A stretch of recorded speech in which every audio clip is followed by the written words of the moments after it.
With your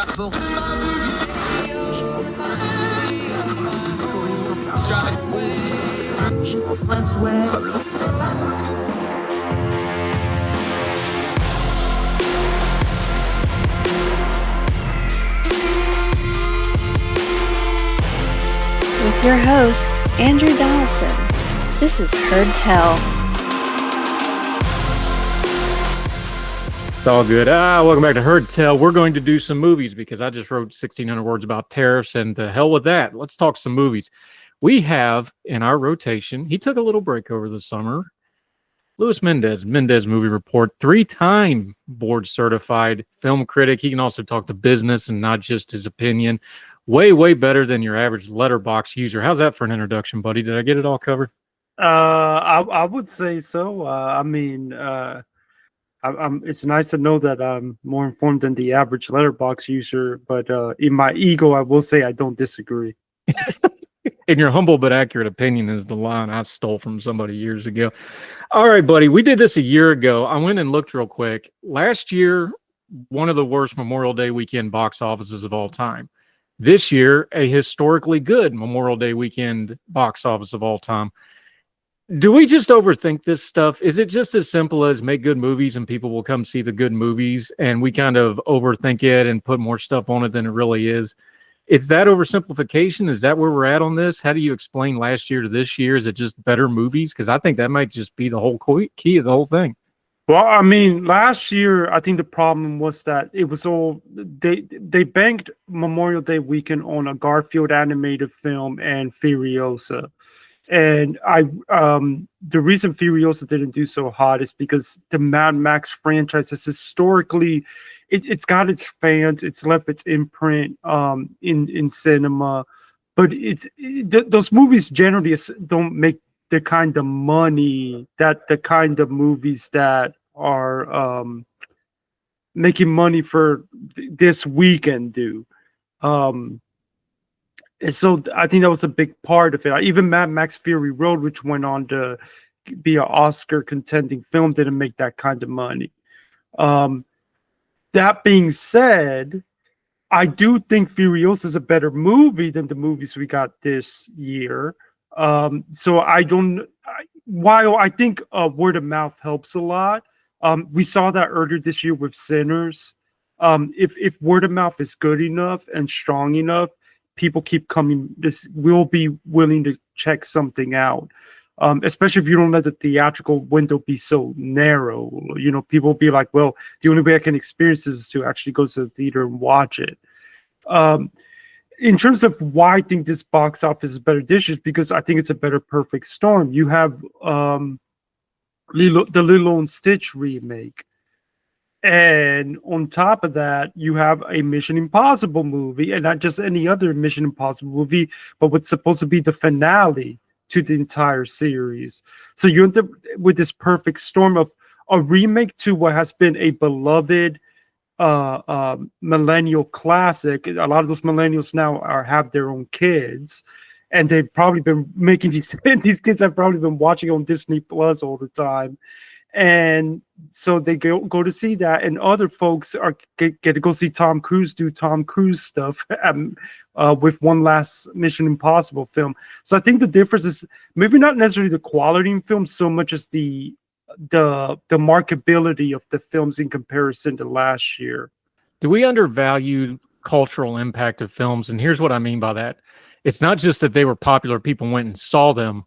Lilo and Stitch had his own attraction at Disneyland for years. Like, you went to the Stitch thing where he escapes the lab, and you said that was an attraction at Disney World. That kind of stuff, you know, you're talking 20 years of merchandise now. You just said it. Kids grew up watching that. Tom Cruise in an action movie, anybody that's, you know, sentient knows Tom Cruise in an action movie is probably going to be, it may not be the best film. It's going to be really well made. It's going to be entertaining. It'll vary in quality a little bit, but the floor is really, really high on a Tom Cruise action movie. You know, you're not going to get burned on the experience, right? That's kind of cultural currency to movies that I think plays into how a box office performs now. You just said with Furiosa, Mad Max was something that people hadn't seen. It's like, oh, I'm going to take my kids and watch a Mad Max movie. Top Gun was like this. I'm going to take my kids and watch a Top Gun movie because I thought I'd never get to do that. That sort of thing.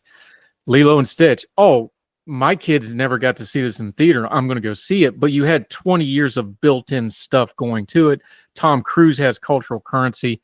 I think when they try to launch these franchise tentpole kind of stuff or even a remake, that stuff really, really matters to a movie if it's going to be super successful beyond just that opening weekend and have a big drop-off, right? Yes, and I think it's one of the various reasons why, say, the Snow White remake didn't do as well, because while everyone knows about the story of Snow White and that Snow White was the first animated film Disney did, I don't think it's left necessarily the kind of cultural mark in more recent generations compared to past. Even Sleeping Beauty sort of has something with the whole Maleficent of it all. You Snow White didn't have that. Lilo and Stitch does have even much more cultural resonance. And it's a big part in helping, these remakes and spin-offs. And then when you get something like you get something like Furiosa. The problem is that there's IPs, but every IP has a ceiling on the kind of fandom or general interest that they can grab. Look, as I've said a million times, everybody who knows me knows I'm a massive Godzilla fan, but that does have a ceiling. The Godzilla movies are never going to make like Avengers money. So like when the last film made like over 600 million worldwide, that's really good for a Godzilla movie. So Furiosa, I think, always had a low ceiling, as most of the Mad Max movies do, in comparison to a Mission Impossible or a Lilo and Stitch.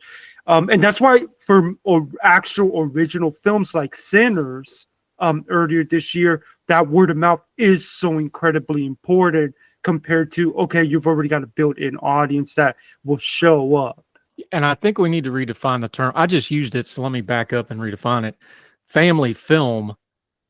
Family film means you want to take your family and see it. It's not just, oh, this is a cartoon made for kids. And I think the movie makers fall into this trap, and the marketing people definitely did, especially with Snow White. We'll get to that in a minute because that's kind of its own little thing. I think we need to redefine what a family film is now, because family time is very much sitting on the couch watching something on streaming. It's not going out and spending. Let's be honest, you're probably looking at probably upwards of $100 to take a family of 4 or 5 to a movie nowadays by the time you eat and do everything else, right? That's an expense.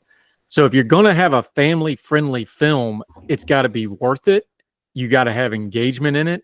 It's not just going to be, oh, this is for kids. The adults have got to want to see it. There's got to be buy-in. I think that's just terminology that needs to be redone. And Disney has always been the master of this, and it's easy to beat up on Disney. But I think Disney's kind of been the best at this. They're like, no, we're going to do the marketing. We're going to do the merchandise. We're going to bring things. Remember, before streaming, it was, when are we going to release things out of the vault? Every 5-6 years, you release one of them classic movies. They were the masters at keeping it in the consciousness every couple of years, those intellectual properties, right? The reason we know about Snow White and Cinderella and all that, they released it every 4 or 5 years on VHS and then on DVD and then on streaming and then in a deluxe package. They knew how to build this stuff up. And a lot of these new movies, they just think it's a cartoon movie. No, family stuff is now a multi-generational thing for these intellectual properties. And when it hits, it's huge. And if you don't get that buy-in, they just aren't going to show up and spend that kind of money for it. Is that a fair way to lay it out? I mean, yes, I think that's fair, particularly with Disney, because Disney are the absolute masters, and I haven't really seen any studio pull this off as well as they have. They've talked about it, they've done some things here and there, but they haven't pulled it off in the way that Disney has, in that Disney always makes sure that what they create is almost like part of this grander legacy, so that can be passed down to generations. And, like when I grew up, my parents were showing me the Disney films they grew up with. And then I started, like, I don't have any kids, but I have nieces or nephews, and I'm telling them to check out the movies that I grew up with watching from Disney. If I go to the Disney parks, I immediately have a connection to the Disney characters, particularly the ones that I grew up with. Compared that to, say, a Universal. Universal has their own parks. They're basically have to buy up IPs from not just their own movies, but other movies. Whereas Disney's like, well, we can build it on our own, and they've done such a good job of doing this. Now, does it always work? Is it always a critical hit? Is it always a box office hit? No, but more times than not, it's sort of part of this big behemoth of theirs, and they've been able to just turn it into this, to sort of this just big, almost cinematic universe of theirs without their characters necessarily having to interact with each other. And there's a lot of studios that have tried to tinker and try to replicate that, but Disney are the only ones who have really pulled it off. And to be fair to the other studios, Disney did kind of have decades upon decades to pull this off, going all the way back to when Walt started doing animation back in the late 20s. But they've done it masterfully. Let me tell you a Disney story real quick. When I was running trucks for a freight company, we delivered to the Disney store at the mall locally. Remember when we had the Disney stores? And it was when Frozen blew up and became, I think at the time, it was one of the biggest Disney films ever. And remember, the soundtrack's what was driving it. And my driver is delivering a pallet of the soundtrack CDs to the Disney store because he couldn't get them anywhere else because it was all sold out. And he calls me and goes, I can't get in the store. And I'm like, it's locked, or the guy, he's like, no, there's a riot. There's so many people here. I can't physically get in the store. And they're attacking the pallet when I try to take it in the store. They actually came around the back looking for it. They're so desperate. I've got all these moms chasing me around. What do? I was like, well, just sit tight for a minute.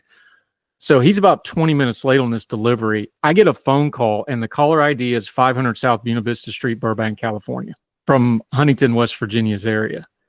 That's how on top of their stuff, a Disney store at a mall in West Virginia and Burbank headquarters, within 20 minutes of being late, they're calling to find out why it ain't there. Yes. All right. That's how militant they used to be with the joke in logistics was always don't mess with Walmart and don't mess with the mouse, because you're going to get a phone call from Burbank if you screw that stuff up. That's how on top of their logistics and their marketing and their brand development. And if you've ever been I had a buddy of mine that worked at Walt Disney World as a character staff. He's like, look, everything is public facing. Don't mess it up, because they are that protective of the brand. Now, some of that's fallen off the Marvel stuff, and we know Star Wars got a little messy and all that. But the thing with that is people my age that are in their mid 40s now, and my kids are adults, my kids have a hard and fast understanding of what the Disney brand is. And very few brands have that, even with all the troubles they're having. But that really matters when it comes to business, because, it's almost like I don't even know what to compare it to. I guess it's like if you have an insurance annuity that you kept for 40 years and your parents passed it to you, as long as you don't touch it, that baby's going to print money for you. Yeah. Yeah. And that's exactly what they've been able to pull off. I mean, again, they've had stumbles, but when you're a multi-billion-dollar company, you can afford a couple stumbles. And Disney, they have their own, they do have some ongoing issues. The MCU isn't as hot as it used to be. Star Wars, like you said, is a bit of a mess. And then there's been a lot of criticism of late that the parks are getting not affordable to be able to enjoy more.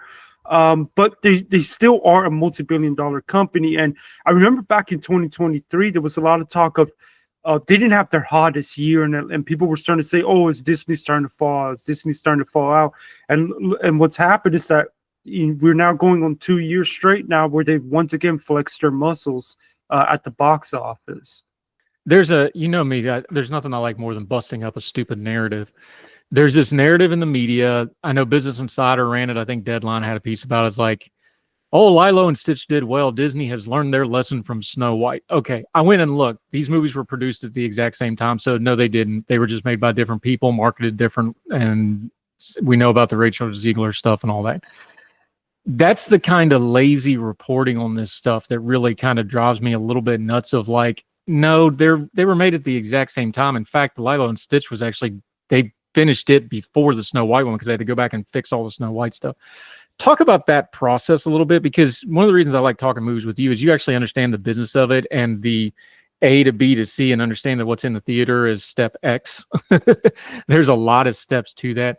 But walk folks through that, because if a movie has a problem like Snow White did, it creeps up during developmental, and it creeps up after those initial screenings and when they're cutting it and when they're rewriting. There's warning signs when they start doing reshoots or when they delay a movie. Talk through that process as a film critic, because you look for that stuff.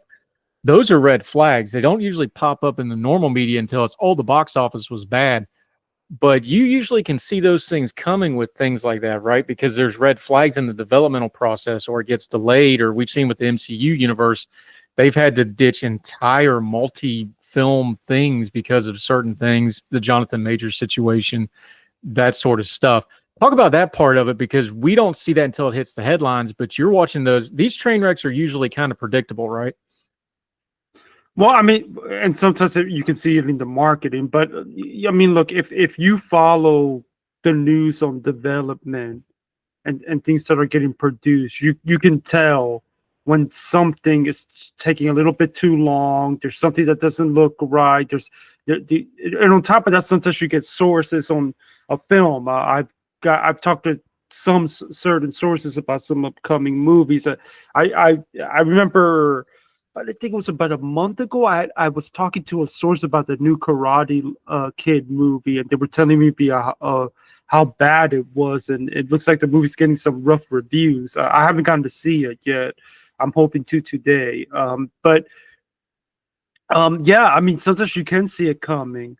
But in terms of the way that the media covers it, though, that drives me crazy too, because it feels like every year, seemingly, at the start of the year, there's sort of this the world is coming to an end. The industry is not making money. Nobody's coming to see movies, and then inevitably we start getting better movies. The summer box office comes along, and all of a sudden everybody's talking about these record breakers and stuff like that. Of course, some of this record breaking is thanks to inflation, because if you adjust it for inflation, it maybe doesn't look as impressive, but this happens all the time, where there's always this the sky is falling, and then all of a sudden 2 weeks later a movie does better than the new movie that came out. So all of a sudden, oh, the industry is saved again. I mean, Ted Sarandos, who runs Netflix, we've been over on Film Twitter, we've really been beating him up, because he made a comment about, the new way to watch movies is Netflix. Nobody goes to the theater anymore. And literally ever since he said that, the box office has been having great weekend after great weekend. So it wasn't the greatest timing by Ted. But that happens all the time with the way that this is reported. In terms of the Snow White and Lilo and Stitch situation, which, by the way, it's interesting that originally both of those movies were supposed to release on streaming. Thank God for Disney's bottom line that they didn't, because they were going to make more money now, even with Snow White not necessarily making the money that they thought it was going to make. So they actually ended up making more money by not releasing it to streaming, at least having a theatrical release first. But the thing about these Disney live action remakes is that they are done separately with different visions, with different scripts. These live action remakes are really sort of like, everybody's got their different views on them. Everybody's got divisive views on each. Nobody's really got a similar like personal ranking of them. They all are different. There are some that I think have been so beat for beat that there's almost a lifelessness to them. There are some that I think have made some differences to the source material that helped the movie a little. There are some that I think made changes to source material that hurt the movie. So it really wasn't a situation where Disney learned from any mistakes. They made two movies at the same time. One was a better ended up doing more financially better than the other. And quite frankly, if to put on my critic's hat on, I don't think either is that particularly good, but audiences obviously responded to one better than the other. Is the debate over the live action remakes, let me phrase it this way. I don't like live action remakes. I'm already having the fight with my family over How to Train a Dragon remake that's getting ready to come out, because they love those. My 19-year-old was watching them, did a marathon of them the other day. They love those movies. So you have to go to this one, because you know me, I'm picky about what movies I want to go to. Is the live action remake of animated film, and again, How to Train Your Dragon isn't a Disney property, but they obviously looked at that money pile and went, hey, we can get in on that. Is the debate helping, hurting, or neutral to the actual box office performance of these? Because I think the debate has gone on so long now. It's like, okay, well, there's the old thing of there's no such thing as bad publicity. So if you're talking about it, maybe people will go to see it to see if it's any good or not. Where do you fall on it? Because they're going to keep doing this. Eventually they'll run out, I guess. But then we could have the live action remakes of the live action remakes, I guess. Or they'll, are they going to do the thing where they do the animated remake of the live action remake of the animated remake? Is the debate of it driving it? Is it hurting it? Is it helping it? Is it just background noise now? Where do you fall on all this? Because we've been doing it for a while, and we're going to do it for at least a couple more years, it seems like. My thinking has always been that I honestly don't think general audiences really care all that much about the whole debate about the live action remakes. I would think that there's a group of audiences that question the reason these things exist. In terms of what I think the debate doesn't really affect Disney's bottom dollar or their decision to greenlight this stuff. General audiences clearly show up for most of these movies. There's been some like Dumbo or Snow White that didn't show up big for. I mean, some of these have made $1 billion. I mean, the Lion King movie made like $1.5 billion, and that movie did not have good reviews. Mufasa made, I think, like over 700 million. That movie also didn't have the greatest reviews.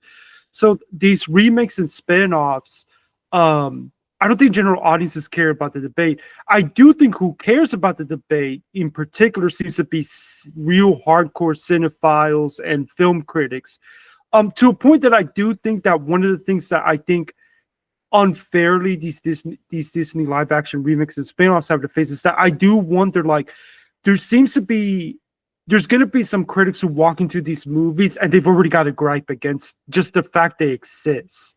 And my take has always been to try to take each individual movie and judge it on its own merit. I mean, at the end of the day, the question is why do these movies exist? They exist because of money. That's why. I mean, they're going to keep doing these until we get more consistent Snow Whites.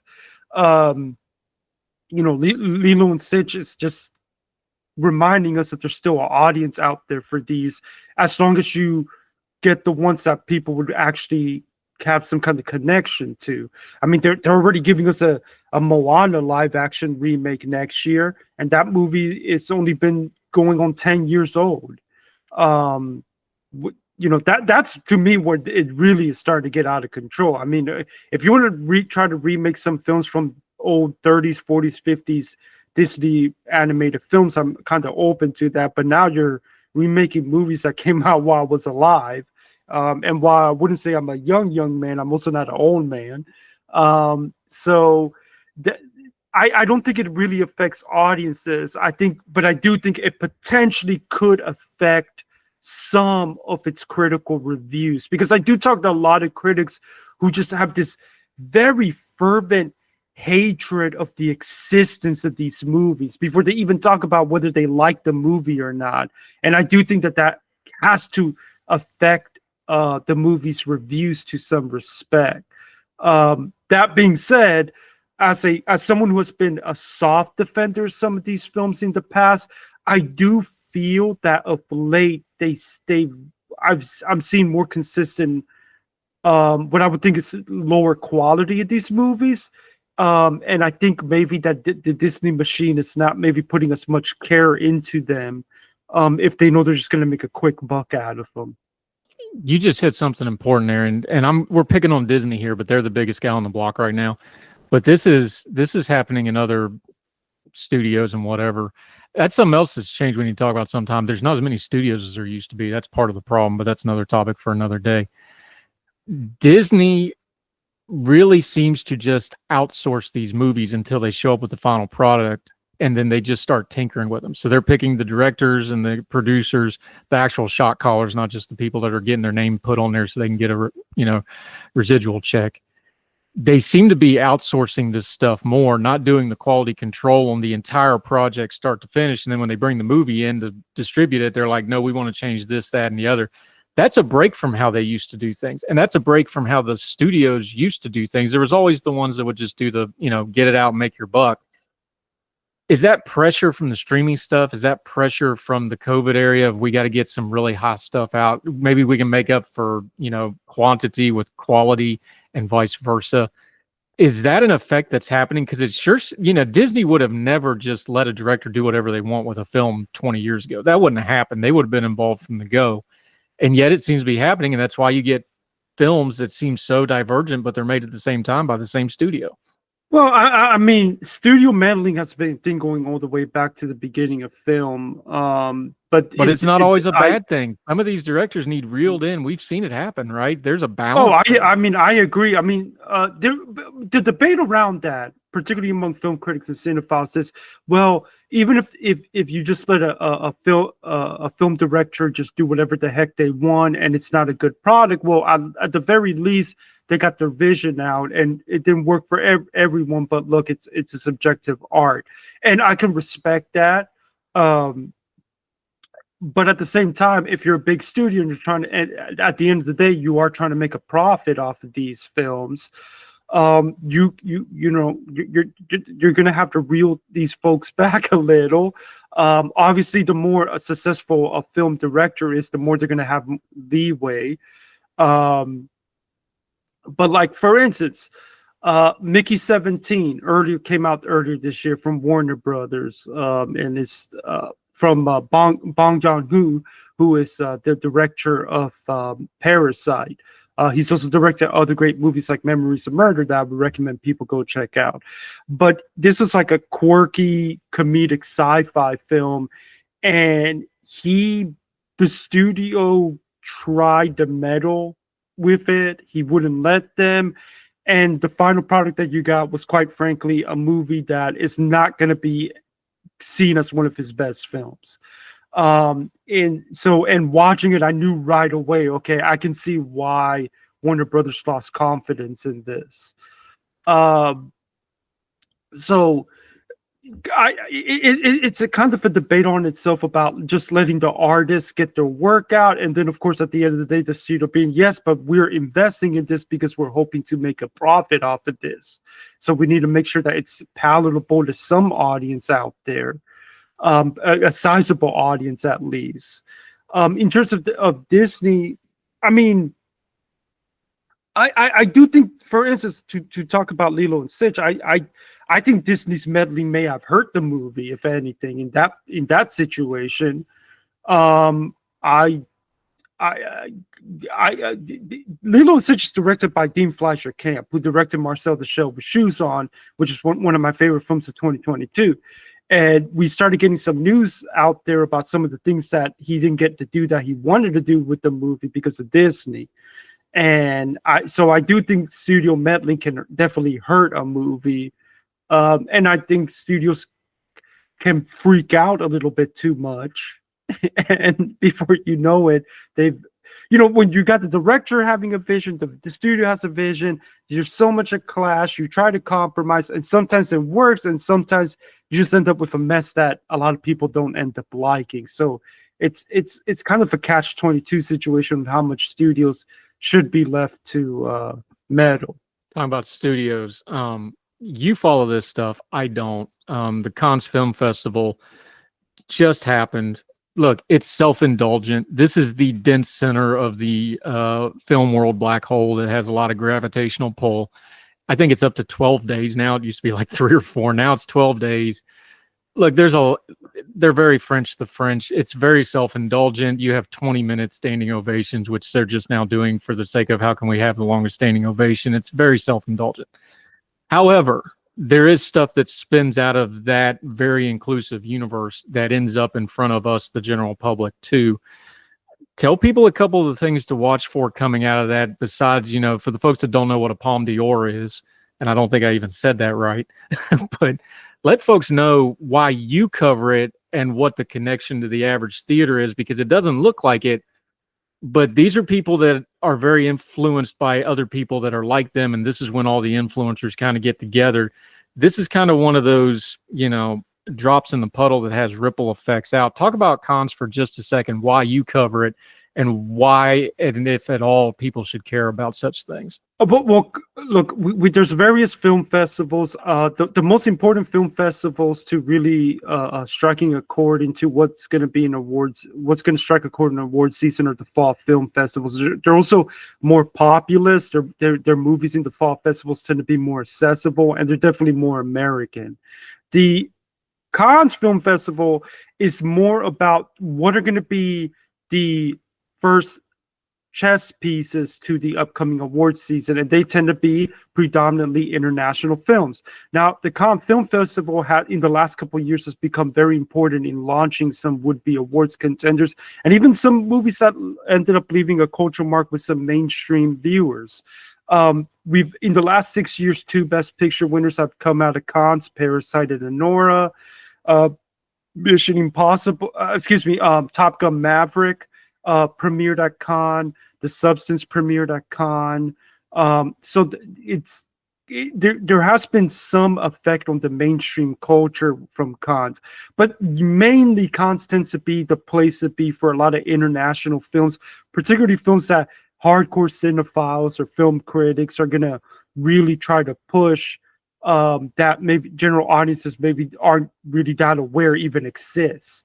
So I've always considered Cannes to be almost like the dipping of your toes into what award season could look like, or what movies are going to be recommended at the end of the year as among the best of the year. This year in particular, it was really dominated by international films. And Neon, who has been really used Cannes to be their bread and butter, in ways that all the other indie studios really haven't. They have now won 6 straight festivals now with movies that they've acquired, or already helped produce. And out of Cannes, we got it was just an accident won at Cannes the big prize, which is an Iranian film. It's a thriller about a couple who get involved in a car crash, and some folks think that he might have been an officer that tortured them. It's a movie that has something to say about the political regime in Iran. The director has faced political prosecution in Iran. It's a movie that I'm keeping my eyes on. However, the Academy doesn't have the greatest record of responding to Middle Eastern films, so you also want to keep an eye on Sentimental Value, which is a Nordic film.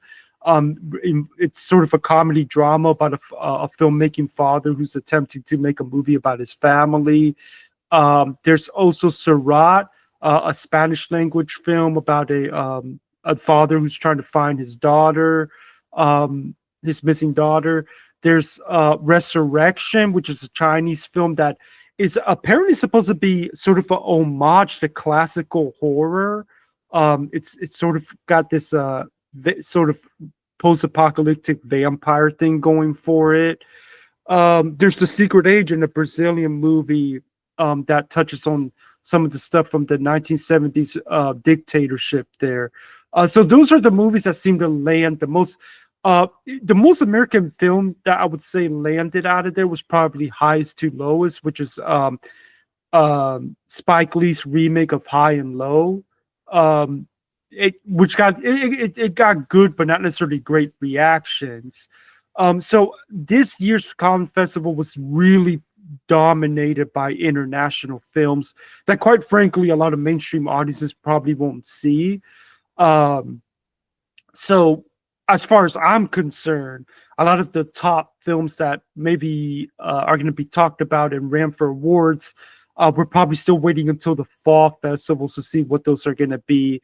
But this year ended up being a very international affair over at Cannes. Talking about international, in the past, the last probably 10, 15 years, international box office was really bailing out the domestic box office as far as the film studios, especially China, Asia markets, things like that. The tariff stuff and the economic stuff, that has changed it. And then the political climate around China has changed somewhat, where we've seen studios just kind of skip China in some areas. Now, you get somebody like a Disney, that's a little bit of a different beast because they really count on the Asian markets dominated by China. Do you see anything changing in that? I think they backed off it for the political moment, but long term, I don't think they can leave that pile of money just laying there no matter what the politics and geopolitics and economic turmoil involved in. Do you see kind of a realignment coming in the international box office? Because that's still more money than they're going to make domestic almost no matter what they do, right? Yeah, I mean the big studios are definitely the big studios are definitely going to try to make it happen. Um, we just got some announcements. For instance, Superman has been greenlit to have a release in China.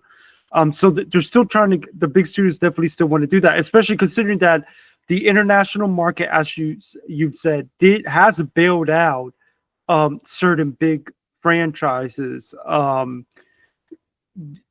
There are movies that would have done much worse if they only released in the States, but were helped out big time by the Chinese box office.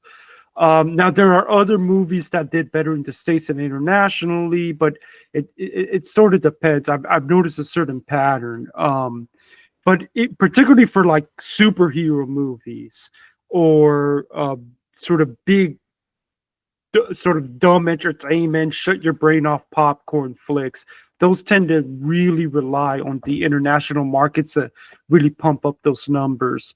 I'm keeping an eye out on it, particularly because knowing the way that the industry is, if there's suddenly this feeling that there's a war against international films, maybe that could create the perfect storm where the industry rallies to an international film to win Best Picture, from the award standpoint of it. But so far, it does seem like there's been some backing off going on.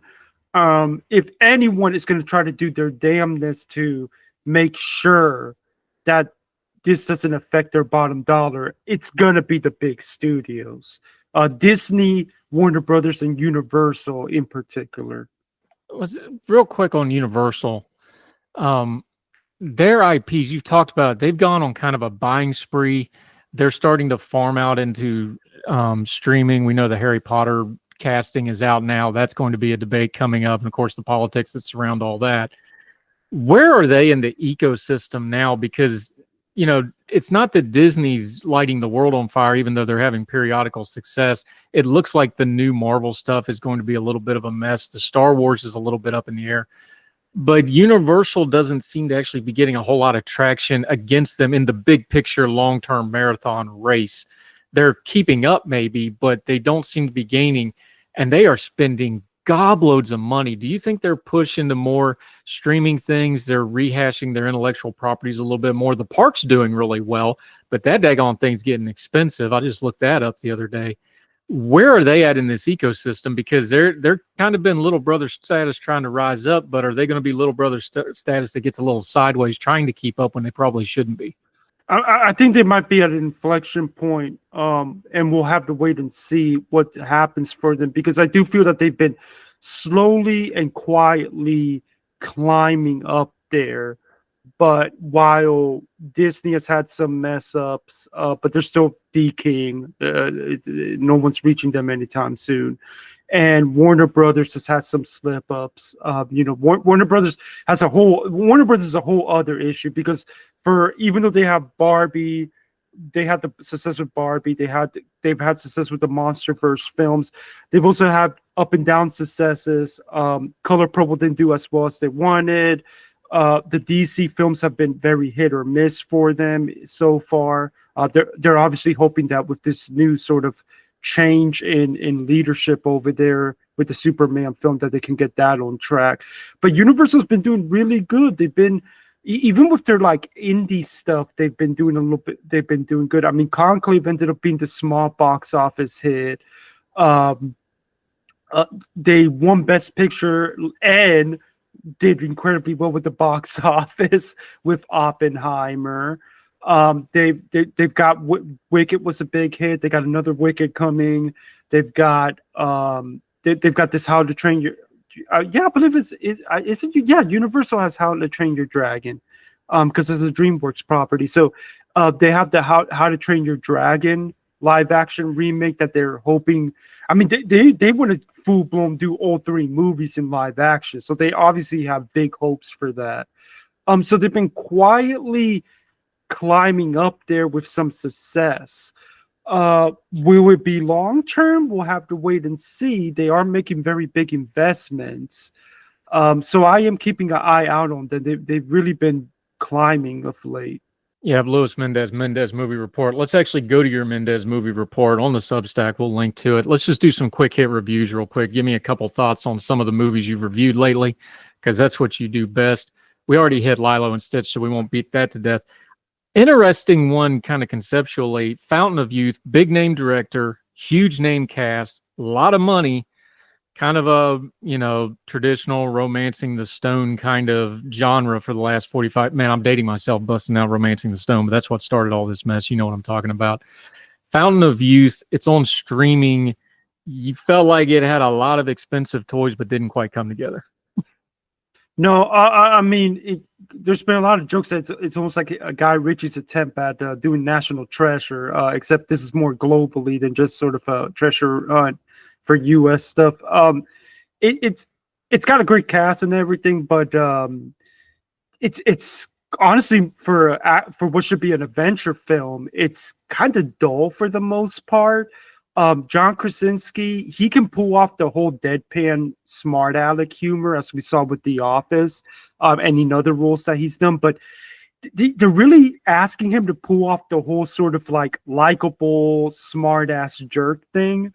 And he ain't no Robert Downey Jr. and he ain't no Chris Pratt. He is really miscasting this.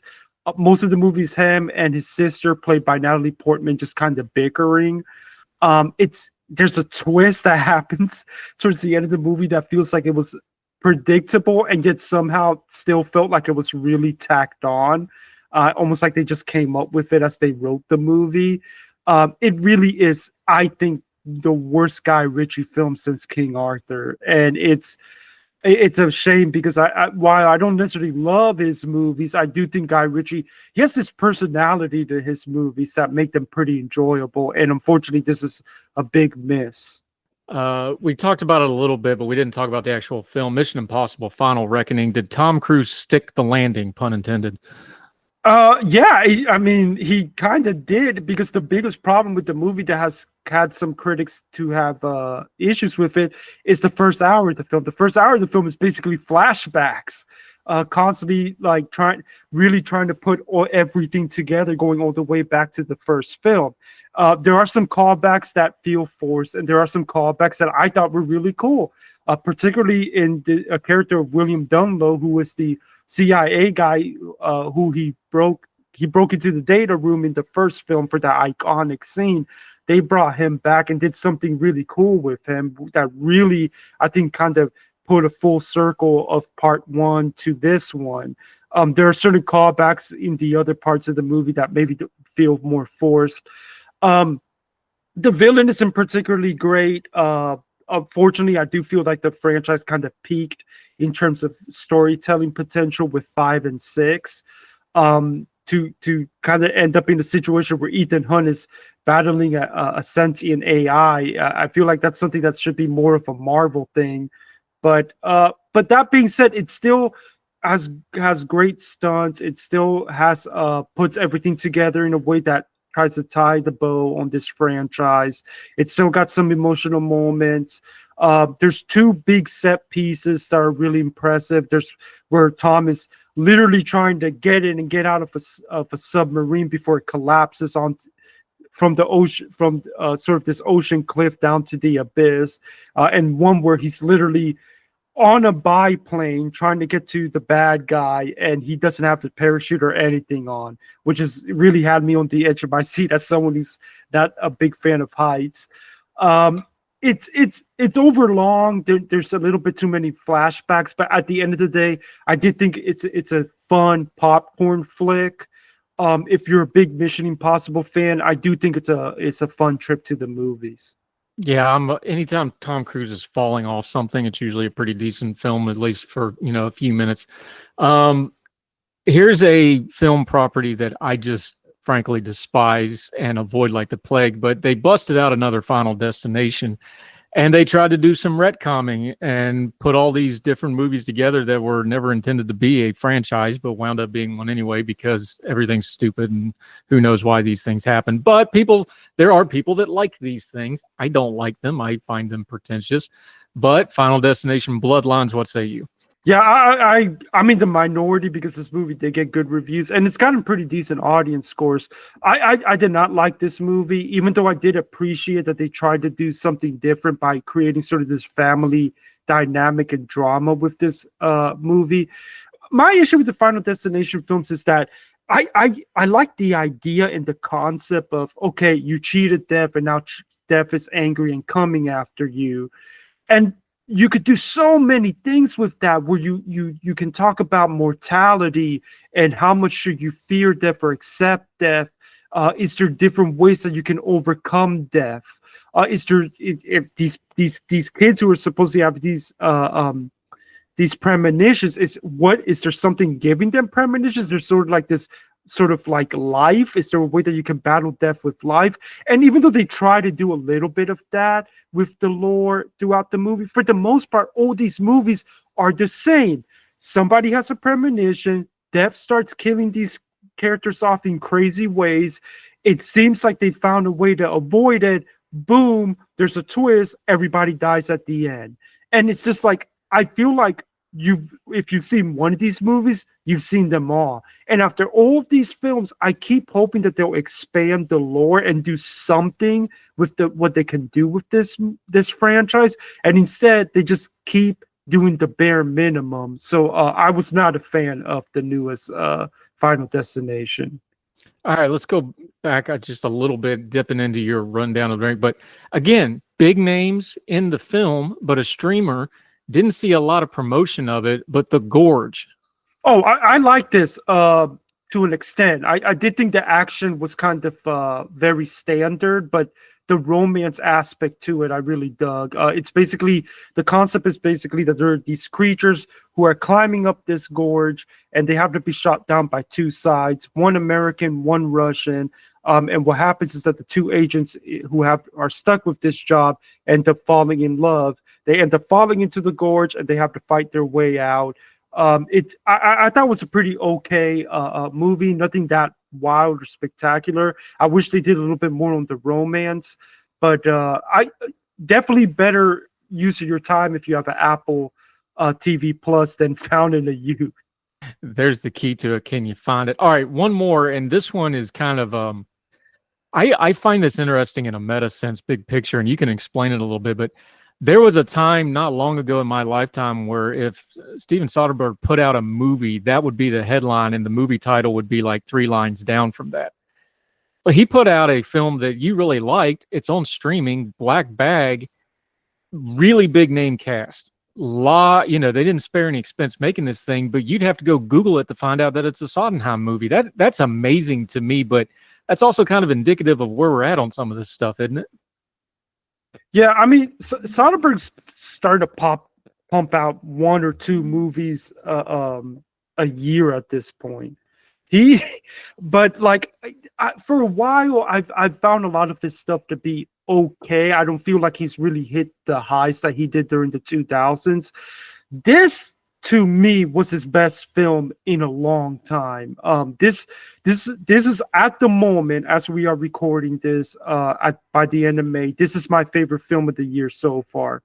This is a spy flick, but it's a spy flick that deals with sort of like the sort of co-worker and marriage dynamics. It's basically about Michael Fassbender plays a spy who's told, hey, we may have had a leak that could cost the lives of millions of people. And by the way, one of the people that we suspect could be the leak is your own wife, who is also a spy. So there's sort of this thriller aspect to it. It's not, I think the movie has gotten okay audience scores. And I think that's because it's not like a spy movie where there's action adventure happening all over the place. It really is a talky movie, and that's not going to be for everybody. but it really is a movie that I've watched multiple times. It has a style to it. It's also a movie that's super pro monogamy, which I think more movies need to be of these days because I'm getting sick and tired of all these love triangles. It's just a very slick and stylish spy film that is really sort of like a relationship drama that I really loved. It's so far my favorite film of the year. I remember when the Ocean's 11 came out. I remember reading a review on Sodden, and one of the things they said about him is like when there's talking and then pauses, it's one of his good movies. Yes. And he was comparing it to Tarantino, where it's just, like if it's just a constant stream of talking, we're in trouble. Looking at you, Hateful Eight.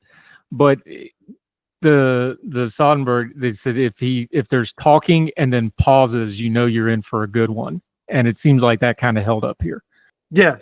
I mean, this, like I said, this is easily his best film, I think, in quite a while. It's unfortunate that it's not going to end up getting any awards love or anything like that. But hey, I'm definitely going to be championing it when I do my best of the year list. Just because you brought it up, what do we do with Fassbender? He's had kind of an interesting career where he's like, they try to make him the it guy. He's not the it guy, but everything he does, he's good in, but he doesn't always have the best projects to be in. Where do you kind of rank him right now? Because he seems to maybe been finding a little bit, maybe it's because the streamers are wanting big names that will do some of these projects. And this thing's stacked up. Pierce Brosnan's in it. But what do you do with somebody like him? He seems to have maybe figured out this project picking thing in the streaming world all of a sudden, because everything he's in, it may not be the best stuff, but he's good in it. Oh yeah, I mean, he took a little bit of a break, and I think that was good for him. And now he's been dipping his toes back in. I think he should really keep doing this work with smaller films and more auteur directors, because I think that's his bag. I really liked him in The Killer, which was one of my favorite films of 2023, and he is very good in Black Bag. He's the main character of that film and really holds it up so that he makes you buy that someone would potentially do light treason just to save their marriage. So he's really good, and I hope he keeps doing work with these auteurs and doing these smaller films. All right, buddy. We always ask you this. Give us a couple to look forward to. Kind of the big topic stuff. The Mission Impossible is out, but what are we looking for through the rest of the summer movie season and on streaming, and anything else you've got for us to be paying attention to next couple of weeks? Well, summer, obviously we have the How to Train Your Dragon live action remake. That'll be interesting to see. I actually got invited to a screening that I'm not going to be able to make that screening, which it's always nice to actually watch it with an audience, though, to really get sort of their perspective on it, instead of sitting in a room with a bunch of critics and no one's really responding to the film. In terms of other stuff coming out this summer, we have Ballerina, which is supposed to be a spin-off of John Wick. We have a movie that I'm very cautiously optimistic for, Jurassic World Rebirth. It looks like they're actually going to go back to doing what works with the Jurassic movies and doing the more survival horror aspect to it. No more going to the city. They're going back to the island. There's Fantastic Four, First Steps. I've heard that this is going to be the first truly great Fantastic Four movie, so I'm gonna hope for that. Superman, I really don't know how to feel about this movie because the marketing hasn't really told us much, but I'm hopeful for that one. And Life of Chuck is, in terms of a smaller film, we've got Life of Chuck coming out in a couple of weeks. It's an adaptation of a Stephen King short story. I've heard it's very good. It won the TIFF Festival last year. It's supposed to be life-affirming and a feel-good movie. It's not your typical Stephen King horror. So those are the summer films that really come out to me. And coming out just outside of summer in September, we are going to get Paul Thomas Anderson's newest hit, One Battle After Another, which may be potentially a major contender. It's going to be a political satire that really tries to hit at our current politics, and I've heard from a source that it's really good, and I'm a big PTA fan, so I'm looking forward to that one. All right, let it not be said that I won't take constructive criticism. Friends hold friends accountable. So here's your shot to take accountability of me, my friend. I have been just absolutely catching hell on social media because I have just been banging on this Superman movie and the Fantastic Four movie, and everybody's excited about it. Well, a lot of people are excited about it. And I've just been getting dragged every time I bring it up. Like, you don't understand how hopeful Superman is. And and I'm like, there's been 11 Supermen in my lifetime. 11 different, and that's not counting Supergirl and all the other, and that's not counting alternate universes. And we don't know what the WB was doing there for a few years. So we'll put that to the side. But look, what do we do with Superman and Fantastic Four? Because you just said it. You're hopeful. I want this to work. I'm happy about this. But I'm like, man, this is like the third or fourth version of Fantastic Four I've sat through, and that's not counting the comics, which I'm old enough to remember, where this is now going to be the 11th Superman I've seen. I've seen it. I'm not interested. I don't care. I don't want to see it. Am I being too grumpy about this? Because people are telling me I'm being too grumpy, but I'm just like, nah, man, it's 30, 40 years of this stuff. I'm just kind of, I mean, in your defense, I'm hopeful, but I'm not excited for these movies. Everything I've seen, the Fantastic Four, at least they've told us what the story apparently is going to be. It looks like a pretty bare bones superhero story. I'm hopeful about it. I've heard good things from sources. Superman, I'm a little more iffy on, because everything that I've seen from the marketing is like they seem to be scared to tell us what exactly is the main story of this. And I don't know if that's because they're trying to lower the bar so much that people will feel more, wowed by the film when they actually get a cohesive story to watch, or what. Or maybe they're doing what we always complain about and don't show too much with the trailers. But I'm hopeful, but I absolutely can understand where your trepidation is, because I have those similar trepidations. And the thing is, it's like when we're going on 15 years or so now since we've been had so many of these superhero movies that have dominated the box office in the way they have. And at a certain point, it gets to be like, okay, you need to start showing me like something that really stands out compared to the rest. And by the way, this will be my chance to shout out Thunderbolts, because Thunderbolts does do something different, and was a pleasant surprise. It's a superhero film that tries to tackle themes of loneliness and depression. It doesn't try to be some big CGI fest. So I'll give props to that movie for that. I don't know if we're going to get that from these two films. okay, Thunderbolts is exactly what I was going to go to. So good segue, buddy. Here's my criticism, and nerds, go ahead and get mad. Just send your tweet, Four for the Fire at Gmail, if you want to write a nice long missive about this.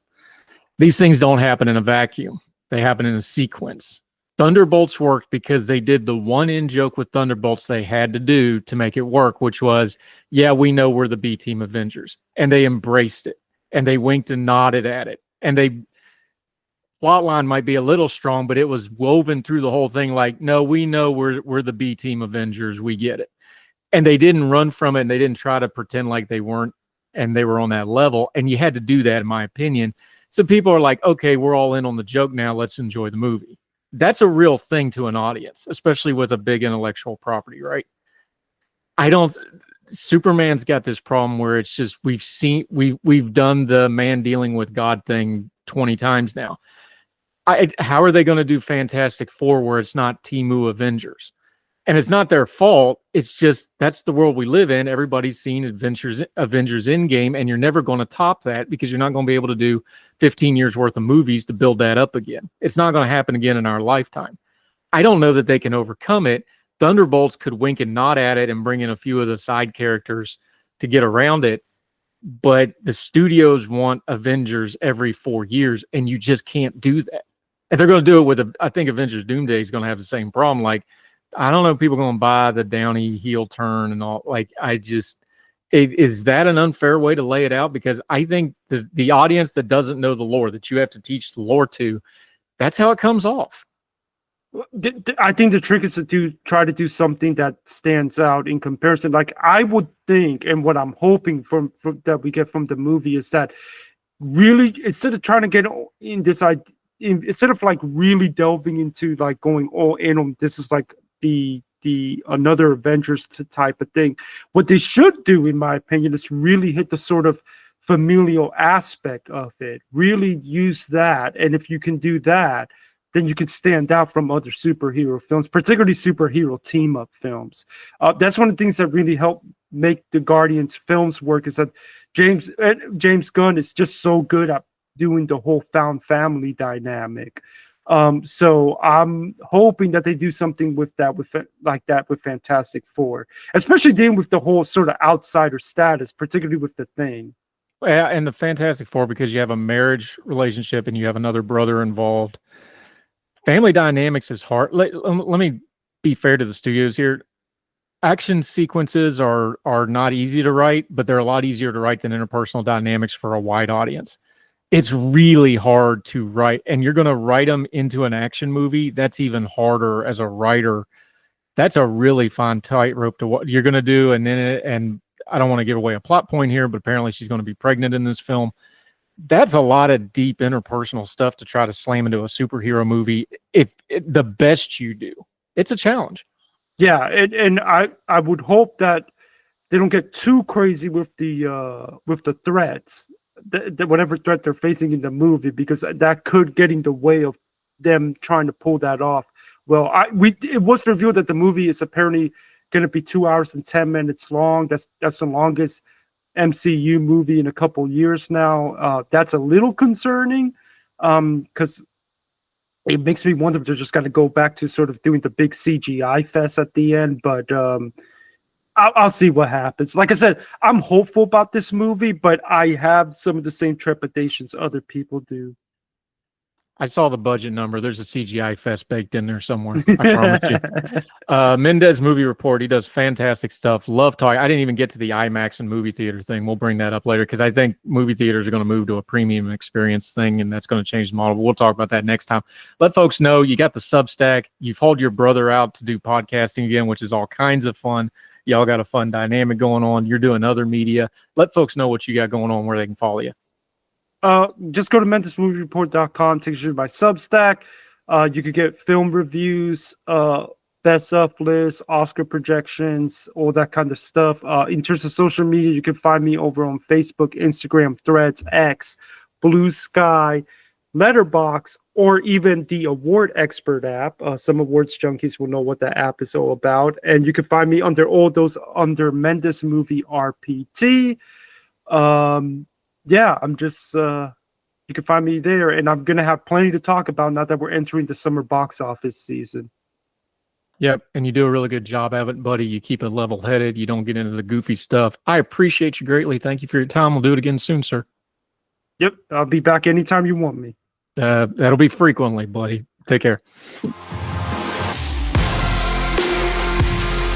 All the music on Her Tell is provided under a Creative Content license from monstercat.com.